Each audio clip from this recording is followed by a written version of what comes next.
I believe that not only are we able to do this, but that it's actually a task that we are bound to do.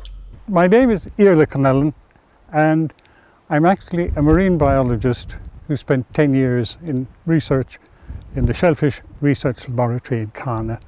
And when we ran out of research money, I came here with 3 others and we bought this premises.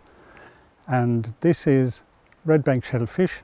We built a hatchery and 10 spatting ponds to produce native oysters, and with the single objective of restoring the oyster bed in Aughinish Bay just behind us.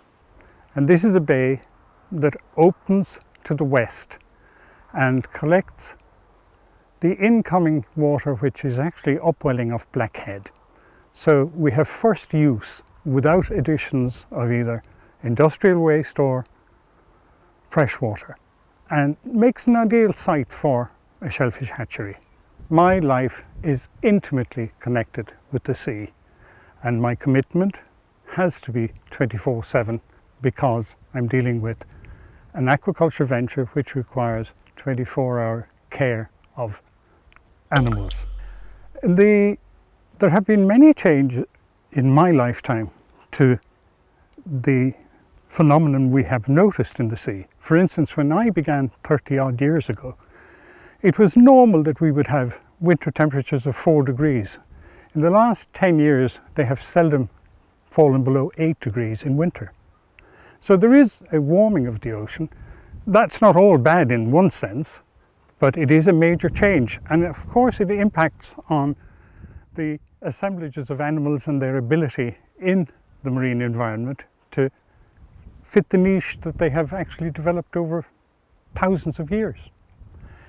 Another change we notice is actually the presence of invasive species. Sargassum, for instance, is now probably more prevalent than any other seaweed in the bay.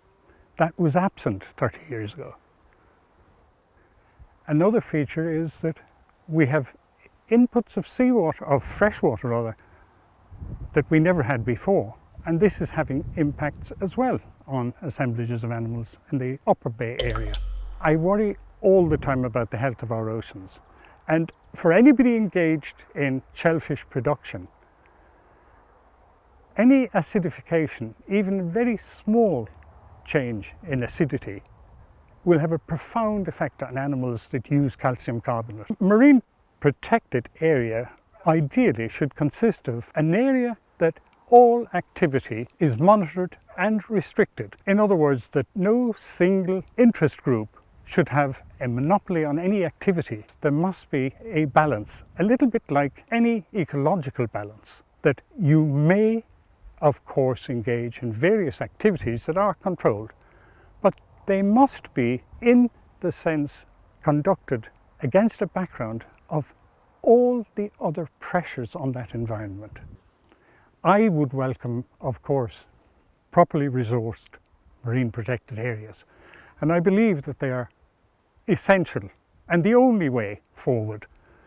And over time, it will be clear that if we don't actually do that, further damage, which to date has been to a large extent inadvertent, will become more common and unconscionable. I would be very welcoming of the designation of more and more inner bays in particular into protected areas. It would actually benefit restoration projects, which are the only way to go with the depletion of so much of the actual benthic stock that has taken place. And bearing in mind that it is European policy as well as UN policy to restore these habitats, I couldn't but be more welcoming. I believe that marine protected areas must be managed by all the interest groups in unison. In other words, a properly established forum that gives a say to every single individual. At the moment, the biggest problem we have is that individuals and individual organizations have to follow their own particular interest, and sometimes that is not in the best interest of the others, so that it enables them to make a plan that is accepted by everybody. And if that were done based on good science, then I believe we would make progress. A benthic community is an assemblage of animals living on the sea floor. It varies in its composition dependent on the depth of water and the location.